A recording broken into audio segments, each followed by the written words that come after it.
오늘 보실 말씀은 구약 성경 468면에 사무엘하 3장 27절부터 39절 말씀까지 제가 한 절 읽고 여러분은 한 절 읽고 교독하며 읽도록 하겠습니다.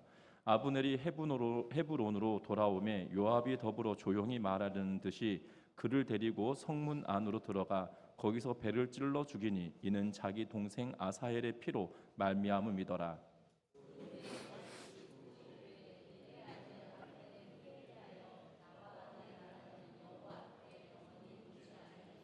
그 죄가 요압의 머리와 그의 아버지의 온 집으로 돌아갈지어다. 또 요압의 집에서 백탁병자나 나병 환자나 지팡이를 의지하는 자나 칼에 죽는 자나 양식이 떨어진 자가 끊어지지 아니할지로다 하니라.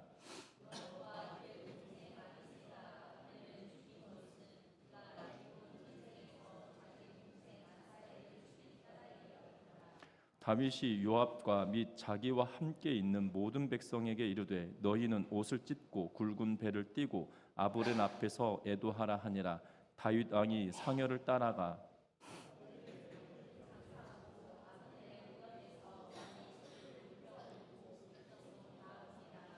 왕이 아브넬을 위하여 애가를 지어 이르되 아브넬의 죽음이 어찌하여 미련한 자의 죽음 같은고.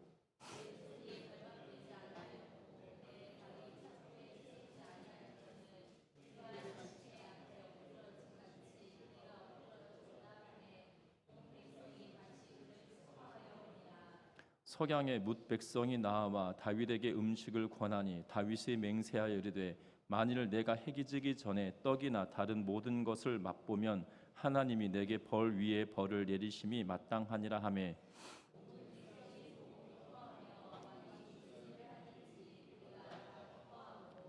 그날에야 온 백성과 온 이스라엘이 넬의 아들 아브넬을 죽인 것이 왕이 한 것이 아닌 줄을 아니라.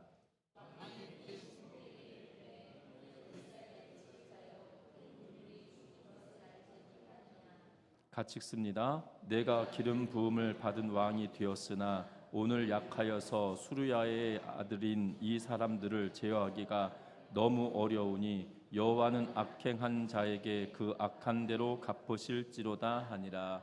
아멘. 우리 서로 인사 나누고 말씀 나눕니다. 사랑하고 축복합니다. 조선 시대의 한 마을에 의술이 굉장히 뛰어난 의술이 뛰어난 한의사가 있었다고 합니다. 그런데 이 사람은 인색하기가 말로 다 할 수 없는 그러한 사람이었다고 합니다. 이 의원이 열병으로 고생하는 한 아이를 고쳐주어서 그리고 너무나 감사한 나머지 그 아이의 어머니가 찾아와서 비단으로 만든 주머니를 내밀었습니다. 다른 의원들은 모두 고치지 못한 병을 이렇게 고쳐주시니 너무 감사합니다 라고 인사합니다. 그러면서 계속 말합니다. 약속하지만 중국에서 온 귀한 비단으로 만든 주머니입니다. 받아주시면 감사하겠습니다 라고 이렇게 그의 어머니가 이야기합니다. 비단은 굉장히 아름다웠고 누가 보더라도 굉장히 고가의 비단으로 만든 복주머니였던 것입니다. 그런데 이 의원이 보기에 복주머니의 재료인 비단이 값어치 있는 것처럼 보여지긴 하나 그렇다고 해서 복주머니 자체가 그 아들을 고친 값만 하지 못한 것처럼 여겨졌다는 거죠. 그래서 이 의원은 그 주머니를 받지 않고 이렇게 말하며 거절합니다. 나는 치료비로는 오로지 돈만 받습니다. 5냥입니다 라고 이렇게 이야기합니다. 호의를 거절당한 이 아이의 어머니가 그 자리에서 무뚝뚝하게 이렇게 말하면서 이 비단 주머니를 엽니다. 그리고 그 안에서 10냥을 꺼내고 5냥을 세서 의원에게 주고 다시 비단 주머니에 5냥을 넣고 그리고 주머니를 닫아서 자신이 가지고 돌아가 버립니다.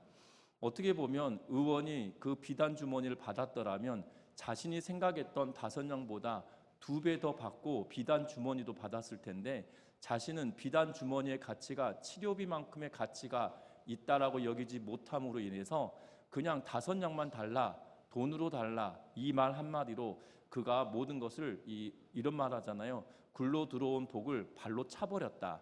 이런 의미로 보여지는 그러한 모습입니다.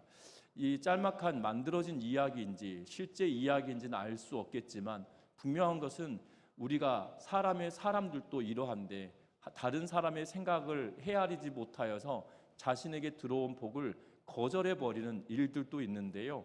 하나님의 계산법은 또한 사람의 계산법과 달라서 하나님께서는 정말 오병이어를 드렸던 그 작은 소년의 그 도시락으로 예수님은 5천 명을 먹이시고 12광주리를 남길 만한 놀라운 일을 행하셨다라는 사실이죠.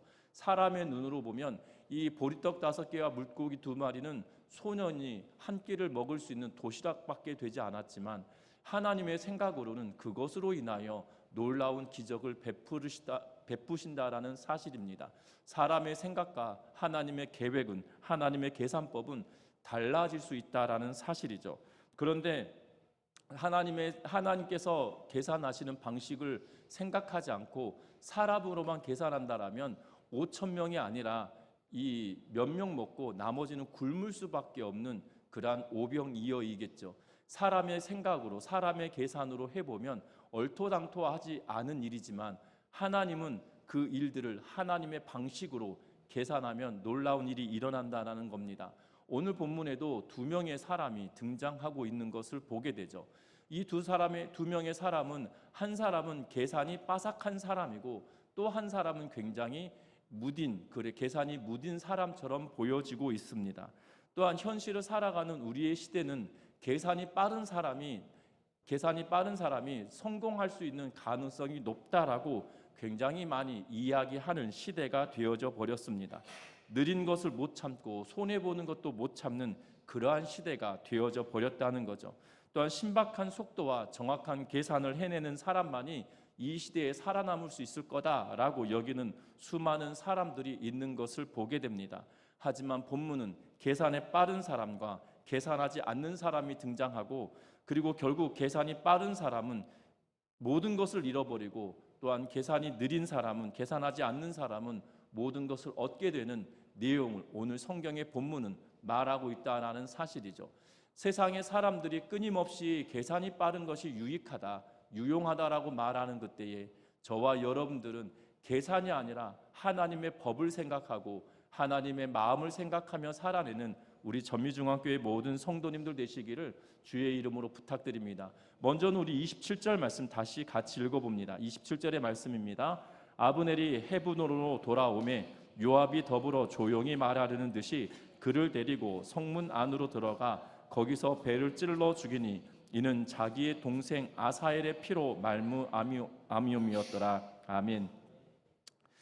계속 발음이 잘 안 되네요. 말미암음이더라. 오늘 본문은 그렇게 말하고 있는 것을 보게 됩니다. 분명한 것은 오늘 성경은 아브넬이 그의 복수를 하고 있는데요. 그 이유는 다른 것이 아니라 자기 동생 아사엘의 피로 말미암은 것이다 라고 본문은 이야기하고 있는 것을 봅니다. 아브넬은 이 오늘 성경 본문에 보면 기브온 전쟁으로 말미암아 그의 동생 아사엘을 죽였던 사건들을 이야기하고 있는 것을 보게 되죠. 그래서 30절 말씀에 보면 이렇게 말합니다. 요압과 그의 동생 아비새가 아브넬을 죽인 것은 그가 기브온 전쟁에서 자기 동생 아사엘을 죽인 까닭이었더라 라고 말씀하고 있는 것을 보게 됩니다. 분명한 것은 아브넬을 요압이 죽인 이유는 그의 동생 아사엘 때문이다라고 이 27절에도 그리고 30절에도 말하고 있는 것을 보게 되죠. 그런데 요압이 아브넬을 데리고 돌아옵니다. 요압이 이 26절 말씀에 보면 시라 우물가에서 그를 데리고 돌아왔다. 그런데 다윗은 알지 못한다라고 말하고 있는 것을 보게 되죠. 다시 말하면 요압은 다윗이 모르는 상황에 아브넬을 데리고 헤브론으로 다시 돌아오고 헤브론에서 그를 죽였다라고 성경은 이야기합니다. 그런데 오늘 본문은 잘 살펴보면 이 성경 본문에 배라고 하는 단어를 쓰고 있는 것을 보게 되죠. 거기서 배를 찔러 죽이니라고 성경은 이야기합니다. 여러분들 이 성경에도 마찬가지고 우리나라도 마찬가지죠. 배를 표현할 때 여러 가지 단어들을 사용합니다. 제가 어렸을 때 배가 아프면 저희 할머니는 제 배를 이렇게 쓰다듬어 주시면서 이렇게 말씀하셨습니다. 영승이 배는 똥배, 할머니 손은 약손 이러시면서 저도 저희 딸들이 어렸을 때 배가 아프다고 하면 누구누구 똥배, 아빠 손은 약손 이러면서 이렇게 배를 이렇게 문질러 주었던 기억이 나는데요. 배를 두고 똥배라고 표현을 쓰기도 하고 배라고 표현을 쓰기도 하고 복부 이렇게 표현을 쓰기도 합니다. 그리고 굉장히 그 속된 표현으로 배돼지 이런 표현도 쓰기도 하지 않습니까? 근데 히브리 말도 이렇게 한 부위를 이야기할 때 각각의 다른 단어를 쓰기도 한다라는 거죠. 그런데 우리 성경에 번역되어져 있는 이 배라고 하는 단어가 어디에 또 쓰여져 있었냐면 아사헬이 죽게 되어지는데요. 아브넬이 먼저 말을 타고 달려가고 있고 그 뒤를 아사헬이 쫓아갑니다. 그리고 아브넬이 아사헬에게 말하죠. 이 기브온 전쟁 시대에 뭐라고 이야기하냐면 나를 그만 쫓아라. 내가 너를 죽이면 네 형 요압을 내가 어떻게 보겠느냐라고 하면서 아브넬이 아사헬에게 그만 추격해라 라고 말합니다. 그런데 그 말을 듣지 않자 아브넬이 창을 뒤로 던져서 뒤로 해서 이 아사헬의 배를 찌르게 되어지는 것을 보게 되죠. 여기서 사용했던 단어가 동일하게 배라고 하는 단어를 똑같은 단어를 쓰고 있는 것을 보게 됩니다. 다시 말하면 아사헬이 죽임을 당할 때 찔렸던 위치에 지금 요압이 아브넬에게 칼을 들이댔다라고 표현하고 있는 이 사무엘상의 저자가 지금 명확하고 분명하게 이거는 복수다라는 의미로 사용하고 있는 것을 보게 된다는 거죠. 여러분들 요압이 자기 동생 아사헬에 대한 복수를 실행한 것처럼 여겨집니다. 그런데 우리가 잘 살펴보아야 될 것은 어떻게 보면 그의 동생 아사헬에 대한 복수를 하는 것처럼 보여지고 그래서 계산이 굉장히 빠른 듯이 생각되어지기도 합니다. 왜냐하면 요압이 억울하기도 하겠죠. 그런데 성경은 이 사무엘하를 기록하고 있는 성경의 저자는 그렇게 말하고 있지 않다는 겁니다. 앞에서 보았던 것처럼 30절 말씀은 기브온 전쟁에 아사헬이 전사한 것이다 라는 의미로 사용하고 있다라면 지금 요압은 그를 죽일 때 이 전쟁의 상황이 아니라 평시의 상황이고 아브넬은 북이스라엘 지금 사울의 왕가가 다스리고 있는 지역과 다윗이 다스리고 있는 지역이 합하여지기 위하여서 사절단으로 온 인물이었다라는 거예요. 그런데 그가 계산하는 것은 무엇이냐면 뭘 계산하고 있냐면 동생의 죽음을 갚아야 되겠다라는 복수심만 남아있고 그 복수심을 이루기 위하여서 그것에만 집중하며 수많은 계산들을 하고 있는 것을 보게 된다는 겁니다. 오롯이 사적인 보복을 하고 있는 것처럼 비춰지고 있는 그러한 모습을 보게 된다는 거죠. 여러분들 요압이 어떤 인물인지 오늘 본문들은 정확하게 우리들에게 알려주고 있는 것을 보게 됩니다. 특별히 우리가 오늘 본문 읽지 않았지만 22절 말씀에 보면 성경은 이렇게 기록하고 있습니다. 사무엘하 3장 22절에 다윗의 신복들과 요압이 적군을 치고 크게 노략한 물건을 가지고 돌아오니 아브넬은 이미 보냄을 받아 평안히 갔고 다윗과 함께 헤브론에 있지 아니한 때라라고 성경은 기록하고 있는 것을 보게 되죠. 한글 성경은 뭐라고 번역하냐면 다윗의 신복과 요압이 적군을 치고 돌아왔다라는 표현을 쓰고 있는데요. 이 히브리 성경은 적군이라고 하는 단어가 없습니다. 쉽게 말하면 다윗의 신복과 요압이 크게 노략한 물건을 가지고 왔다 이렇게 기록해 놓고 있는 것을 보게 되어져요. 쉽게 말하면 이 사무엘하를 기록하고 있는 이 저자는 뭘 의미하고 있냐면 다윗이 적군들과 더불어 다시 말하면 다윗의 일대, 다윗의 주변에 있는 블레셋이나 아니면 모압이나 암몬이나 에돔이나 아람이나 이런 나라들과 또한 크고 작은 나라들과 적대 관계에 있어서 그들과 전쟁을 치렀다라는 의미로 성경은 기록하고 있지 않다는 거예요. 요압은 다윗의 신복들과 더불어 지금 노략 행위를 하고 있었다라고 평범하고 편안한 도시들을 약탈하고 침략하는 일에 열중하고 있었음을 말하고 있는 것을 보게 됩니다. 어떻게 보면 지금 다윗이 하고 있는 이야기도 오늘 읽었던 본문까지 쭉 살펴본다라면 다윗은 요압을 통제하지 못하는 상황인 것처럼 보여지고 22절에서 말하고 있는 이 상황은 다윗이 명령하여서 요압이 가서 노략해 온 것이 아니라 그의 의지와 그의 뜻으로 노략 행위를 하고 있었던 것을 말하고 있는 그러한 모양새로 보여지고 있다는 거죠.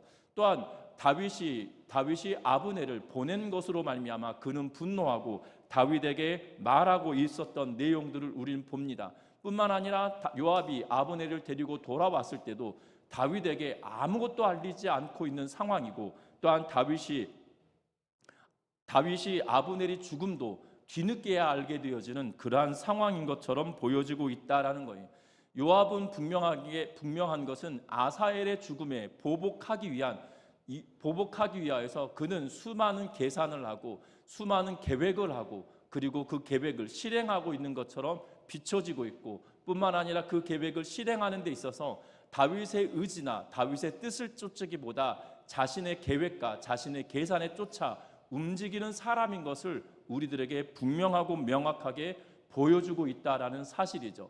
어떻게 보면 세상 사는 것이 이렇게 사는 것이 마땅할 것처럼 보여집니다. 나의 유익과 나의 이익과 또한 나에게 해를 끼친 사람에게 내가 보복하는 행위가 어떻게 보면 당연한 것처럼 여겨지는 시대를 우리가 살고 있는 것처럼 보여집니다. 그런데 더 놀라운 것은 그렇게 행하며 살아가는 사람이면 큰 복을 누리고 살아가야 될 것 같은데, 오늘 성경은 우리에게 뭐라고 이야기하고 있냐면 28절과 29절의 말씀을 같이 한번 읽어봅니다. 같이 읽습니다. 그 후에 다윗이 듣고 이르되 넬의 아들 아브넬의 피에 대하여 나와 내 나라는 여호와 앞에 영원히 무죄하니 그 죄가 요압의 머리와 그의 아버지의 온 집으로 돌아갈지어다. 또 요압의 집에서 백탁병자나 나병 환자나 지팡이를 의지하는 자나 칼에 죽는 자나 양식이 떨어진 자가 끊어지지 아니할지로다. 아멘. 오늘 성경의 말씀에 보면 28절 말씀에 이렇게 말하죠. 내 나라는 여호와 앞에서 무죄하니 라고 말하고 있는 것을 보게 됩니다. 뭐라고 이야기합니까? 요압이 아브넬을 죽었다는 소식을 듣고 아브넬에 대하여 말합니다. 나와 내 나라는 여호와 앞에서 영원히 무죄하다.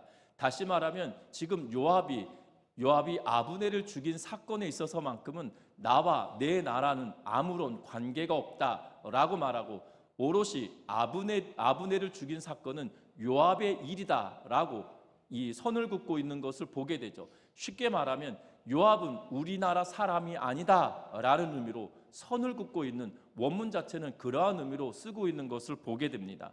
다시 말하면 아브넬을 죽인 요압은 우리나라 사람이 아니야, 우리와 전혀 관계없는 사람이야 라고 다윗은 지금 선언을 하고 선을 긋고 있는 그러한 모습을 보게 됩니다. 그러면서 다윗은 저주를 하고 있는 것을 보게 되죠. 뭐라고 저주합니까? 요압의 머리와 그의 아버지 온 집으로 그의 죄가가 돌아갈 것이다 라고 선언을 합니다. 요압의 집에서 병자가 끊이지 않을 것이고 굶는 자가 끊어지지 않겠다라고 이야기하고 있는 그러한 모습을 보게 되죠. 백탁병자, 나병 환자, 그리고 지팡이 의지하는 자라는 의미들을 사용하고 있는 것을 봅니다. 이것은 문자적으로 본다라면 이 물렛가락을 돌리는 자라고 말하는 것을 보게 되죠. 다시 말하면 집안에서 움직임 없이 여인들이 하는 천을 만들듯이 실을 뽑는 작업들을 하는 그러한 일들을 의미하고 있는 것을 보게 되는데요. 이것은 어떻게 보면 유대인들, 다시 말하면 히브리 사람들의 관념 속에서 이러한 일들은 여인들이 하는 일이다라는 의미로 그냥 터부시하고 낮춰 말하는 것이 아니라 남성들이 해야 되는 일이 있고 여인들이 해야 되는 일이 분리되어졌던 그러한 상황에 맞춰보면 남성이 해야 될 일은 아님에도 불구하고 그렇게 되어지면 그만큼이나 연약한 자들이 태어나게 될 것이다라고 하며 다윗은 그들의 가문을 저주하고 있는 그러한 모습을 보게 된다는 겁니다. 그런데 이 싸움에 단순히 요압만 아브넬을 죽이는 데 동참한 것이 아니라 앞에 읽었던 30절 말씀을 통해서 보면 아비새도 함께 같이 이 일을 도모하고 있는 모습을 보게 되죠. 요압과 그의 형제 아비새가 그의 동생 아사엘을 위하여 반역하는, 죽이는 그러한 일들을 했다라고 말하고 있는 것을 보게 되죠.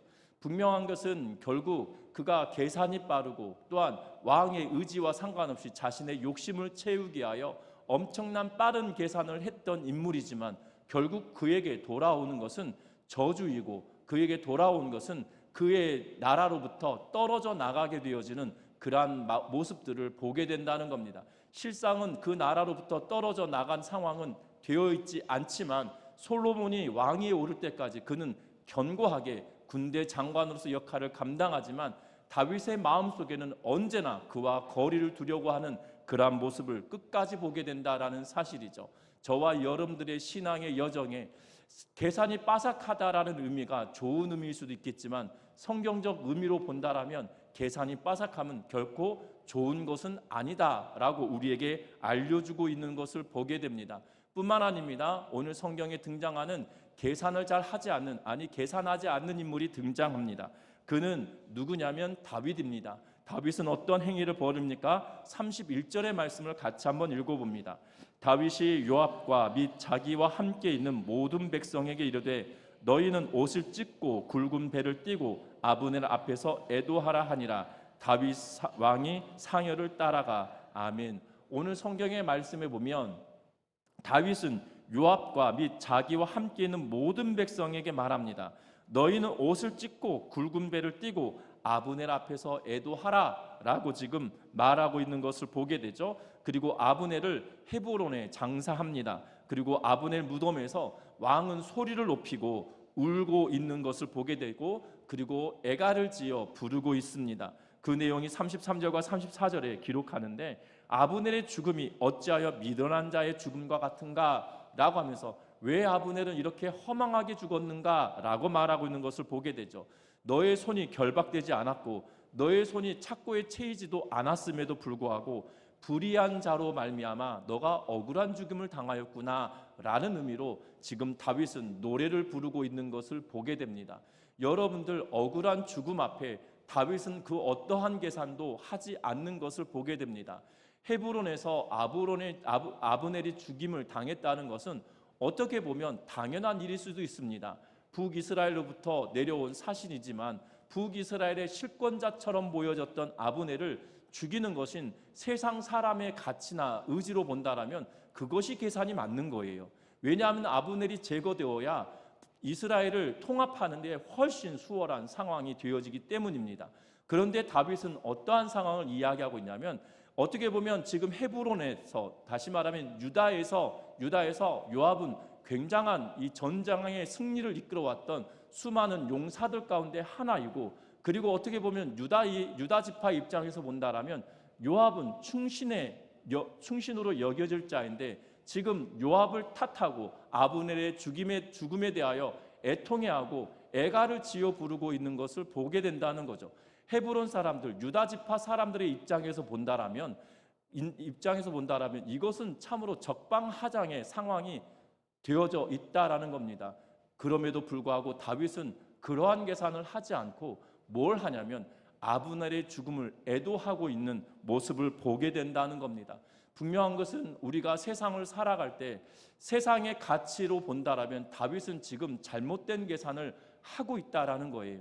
그런데 하나님 앞에 섰을 때 다윗은 그 어떠한 계산도 하지 않고 그 죽음에 대한 슬픔과 애도를 하고 있는 모습을 보게 된다는 겁니다. 슬픔과 애도를 하고 있는 이 다윗, 계산하지 않는 이 다윗의 입장에서 본다라면 그가 어려움을 당할 것은 당연한 것처럼 보여지지만 오늘 성경은 그렇게 말하지 않고 있는 모습을 보게 되죠. 36절 말씀 다 같이 한번 읽어봅니다. 36절의 말씀을 같이 읽습니다. 온 백성이 보고 기뻐하며 왕이 무슨 일을 하든지 무리가 다 기뻐하므로. 37절도 읽습니다. 이날에야 온 백성과 온 이스라엘이 넬의 아들 아브넬을 죽인 것이 왕이 한 것이 아닌 줄 아니라. 아멘. 다윗이 슬퍼하고 애통합니다. 그것이 유다 지파의 왕으로 세워진 입장에서 본다라면 그것은 잘못된 계산이고 계산을 아예 하지 않은 그러한 상황인 것처럼 보여지죠. 그런데 그 결과는 어떠냐면 온 백성이 보고 기뻐하였다라고 말합니다. 왕이 무슨 일을 하든지 그것은 다 옳은 일이야 라고 하며 기뻐하기 시작했다라고 말합니다. 그리고 37절에 뭐라고 이야기합니까? 온 백성과 온 이스라엘이 넬의 아들 아브넬이 죽인 것이 왕이 아닌 것을 알게 되었다. 여러분도 그런데 우리가 눈여겨보아야 될 것은 온 백성이면 유다 지파의, 지금 유다의 왕이었기 때문에 유다를 말하고 있을 거고요. 그리고 온 이스라엘은 그와 함께 대적하고 있는 사울의 가문이 통치하고 있는 이스라엘을 의미하고 있는 것을 보게 됩니다.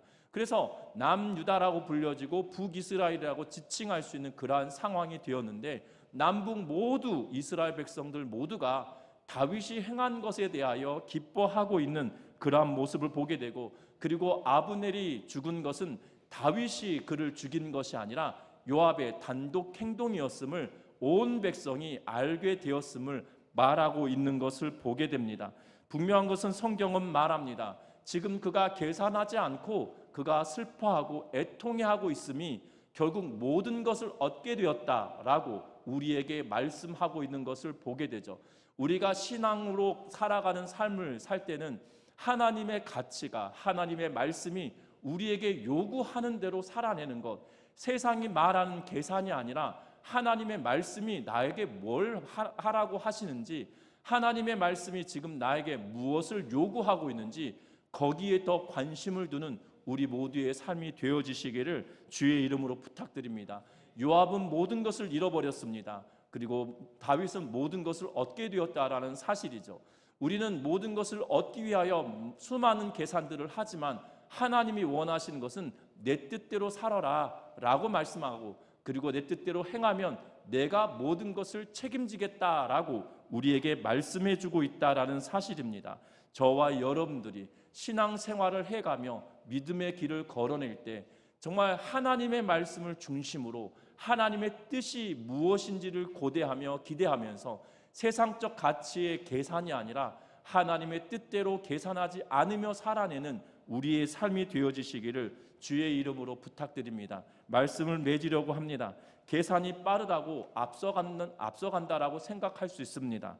또한 대갚아주면 다 해결될 것이다 라고 생각할 수도 있습니다. 요압은 그러한 계산과 안갚음 때문에 모든 것을 잃게 되었습니다. 반면에 오히려 다윗은 미련하리만큼 모든 것을 내려놓았지만 모든 것을 얻게 되었다라고 성경은 이야기합니다. 하나님의 섭리하심은 사람의 계산과 전혀 다르다는 거죠. 우리가 계산해서 계산하는 것보다 하나님이 계산하시는 것이 훨씬 낫다라는 사실입니다.